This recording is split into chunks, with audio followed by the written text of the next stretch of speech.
Today we're going to be creating this background mountain that is not a surface the player is ever going to walk on. It's for aesthetics. It's in the distance.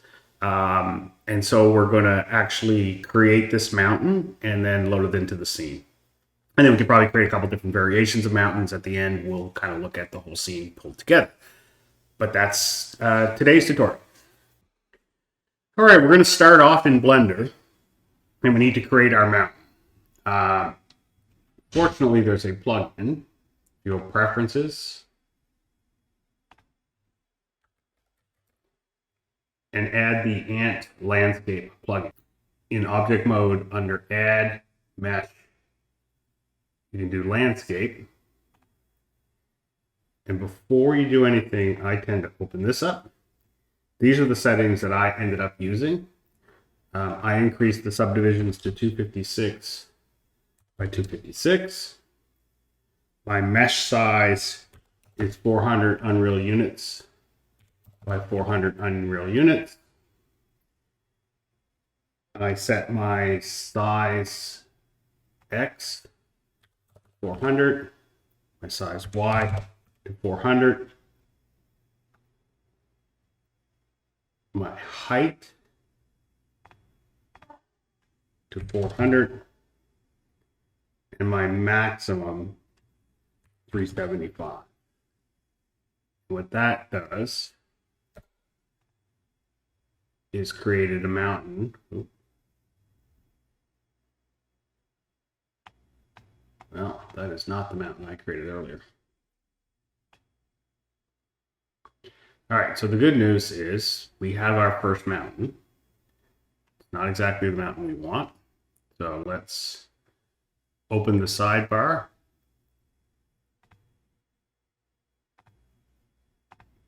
Here it is. And on this Create tab, just go ahead and expand all of these. So I did subdivisions, I did mesh size. Oh, put a random seed, I think I used 6, and regenerate. All right, that's a bit better. So basically what we're going to be doing is just playing with the settings to get the mountain shape that we like. For example, if you set your max height here to something like 150, you'll end up cutting off the top of your mountain. So if I regenerate now, you see that the generation stops at that point. So I'm going to take that back up to 375, and I can change my fall off to 2 and 2 maybe. Oops. And regenerate, and you get a bit of a different mountain. So basically playing around with these various aspects to generate the mountain that you want in your scene. The plugin comes with a number of presets that you can access through the preset menu, and you can experiment with some of these or generate your own. What I did notice is because we're using our Unreal scale from our earlier tips, we've changed the scale of our scene to be 0.01. These models come in by default very small. So when I generate this riverbed, I had to scale it up by 100. So if I use their preset and I say, let's do a mesa, you'll see that it comes in extremely small, but you can scale it up and see your mesa. That's why I use the 400, 400, 400 to make sure that my actual mesh is going to be 400 Unreal units by 400 Unreal units versus the scaling, which again, we get to a similar result, but then I'm dealing with scale translations between Blender and Unreal. So play around, get the visual that you want, and then we'll pick it up from there. And the next step we'll have to do is unwrap the mesh. So once you have the mountain the way you like it, we're going to go ahead and add a material to it. The easiest way is to go to the shading tab, go down here and hit new material, and you'll get this basic material node. Then if you press Shift A and search, you can search for a texture. Image texture is what I want. An image texture. Put that in there. We're going to connect that pin up. And we're going to make a brand new image texture and save it to disk. So we're going to do new. And I'm going to call it mountain mask, because I know I'm going to end up with a mask. And I'm going to just make it 2K by 2K. And let's fill the mask with black. Yeah, let's start with it being black. Now you don't need the alpha channel. It's your choice. The first time I went through this, I included the alpha channel. Maybe I won't for this one. And we end up, if I zoom further out, we end up with a black mountain. All right, so that's our texture being rendered on our mountain. And if we go to our UVs, see that we don't have a UV yet. The first thing we do is we're going to go here and select our mask under texture so that we have the background of this being the black texture that we just created. And then we're going to go on to this side and maybe experiment with some of the UV unwrapping. So I'm going to go into edit mode. So if you're in object mode, you're going to want to go into edit mode. You can press A to make sure you've selected everything. And under the UV menu, you have a couple of options. You can either mark some seams, or let's try the smart UV projection. I do like to add a little bit of space between each of the mesh islands so that you don't get a lot of bleeding. And let's try that. All right, so that ended up with this, which is not exactly a good UV unwrap. It's got a lot of little tiny islands. So let's see if we can't improve upon that. Try a cube projection. That doesn't look any better. So there's another way to do this, and that is we can export this into Unreal, use the auto UV, and then bring it back in. So that's what I'm going to do.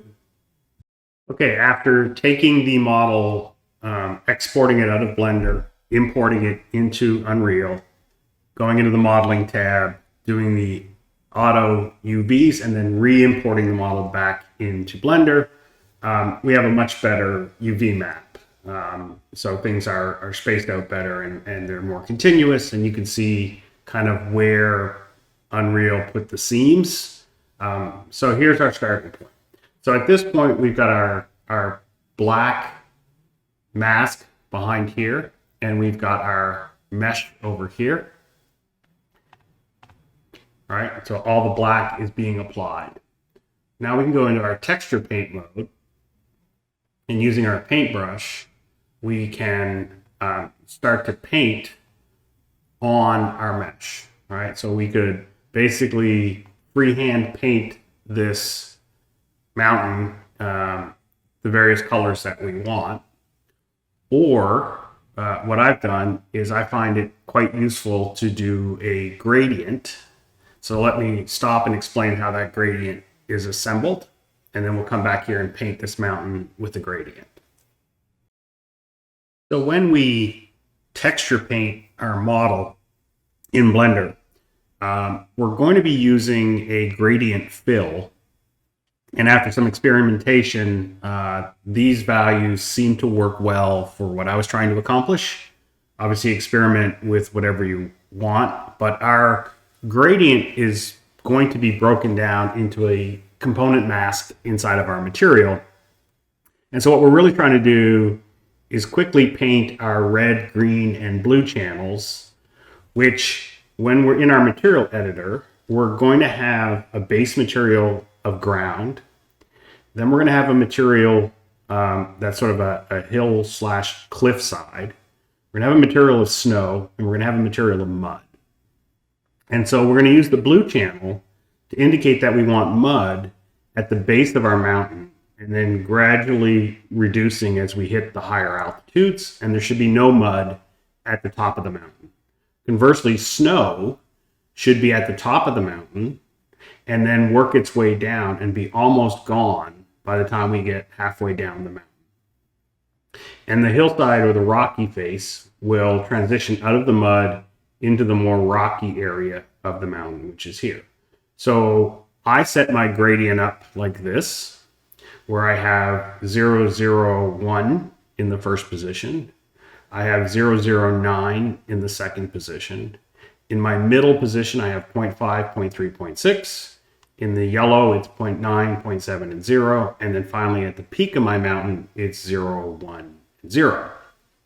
So if you set your brush up that way, you can then swipe with your fill, holding down the left mouse button, and you can click on the bottom, drag to the top, and when you let go, it will paint that gradient from top to bottom. Because we're using fill, it will fill all the way around with that gradient. And so that's the gradient mask that we're going to use when we move into Unreal, and we're going to map our various materials based on those gradients. One of the fun things is once you've set this up, you can actually swipe your fill on angles. So let's say I went this way from about here to here. You'll see that the painting has gone in this direction, or if I go from here to here, you get these different effects. So you'll end up with a lot more snowy effect on this side and no snow down here. So you want to make sure you save that image here, because the image isn't automatically saved. So if you were to exit now, you would still have a black texture. You want to make sure you're over here hitting image and save. So with the image saved and the model, now we already exported the model to Unreal, so I don't need to do that again. I have the image saved, so I can now jump over into Unreal and start to put these pieces together to create our background map. Okay, so we brought in our texture and our mesh, and I've created this material that basically just allows us to look at the mask. Let's see if I can't get, move that over there. So there's our mountain, miniature size. And I'm looking at the red channel, which was our rocky layer. So you can see our rocky layers here in the middle. I look at our green channel and apply that. You see this is our snow, is at the top of the mountain, not at the base of the mountain. And our blue channel, which was our mud, is here at the bottom of the mountain, but not at the top of the mountain. So we have these three different channels that we can apply different materials to and basically construct this visual element of this mountain. And at a speed, what I've gone ahead and done is, this is the mountain material. Now I'm using material functions as layers. You can do whatever you want in this case, but for example, I have my ground material, which we've been using in all of our other tutorials. And it basically has the shader network outputting a material attribute so that I can bring that in here as a material attribute. And then I'm using the blend material attribute based on each of the channels. So let's take a look at the hill. So we take our red channel and I have a dampening factor that allows me to dampen that from 0 to 1. So if I dampen it by 1, I take all of the hill away. Then I saturate to make sure it's between 0 and 1. In case we went into the negatives, we want those to be 0, not negatives. And we did the same thing for our snow and the same thing for our mud. And then we just have a series of blend materials that blends our base material here, the ground, with our first layer, the mud, our second layer, the hill, and then our third layer, the snow, so that they layer on top of each other in the resulting material. So this becomes the shader network, which starts with our mask, allows us a little bit of variability, blends those materials together, and then outputs it. And from there, we simply create a material instance that allows us to tweak some of the parameters. So our material instance, let's put the material instance on the mesh. Save it.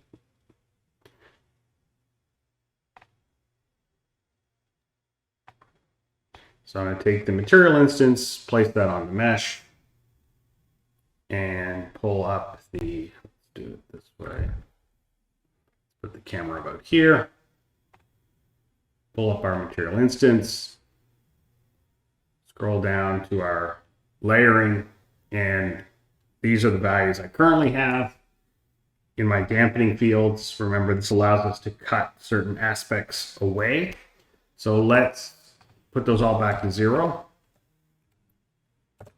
And you can see that here our snow comes down and our mud comes up. And you get to the point where you barely see the middle because those two are basically coming straight down and straight up. So if we dampen the snow, what did I have in there a minute ago? 0.6, nope, 0.2, I think. Yeah, so 0.2, and I took out half of the mud there, and that seemed to produce a pretty good result from starting with the ground texture being similar here, the mud being influential, and then basically the snow top peak. You can play around with those settings, create any material you want. Basically what we wanted out of Blender was the mask, and then we create a material that can use that mask and create the mountain that we want. The last step is to take this mountain and just get a little further away and drag this up here a little bit, scale it up 100 by 100 by 100. Now I'm actually inside the mountain.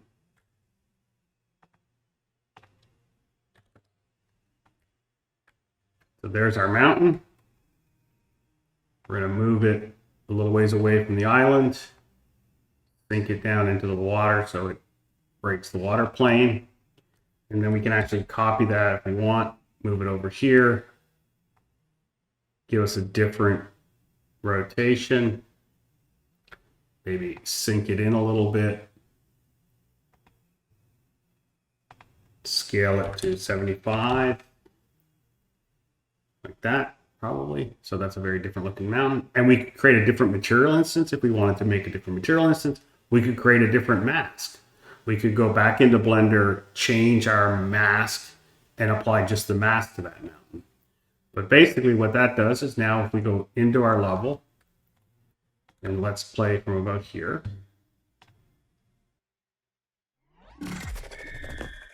We now have some background mountains that are off into the distance. Obviously too far for our character to get to, but still have enough detail and resolution that they look realistic and they will cast shadows and do all the things in the level that we need to do. So I hope you found this useful. Thanks for watching. Subscribe or like, leave a comment. Let us know what you want to see next.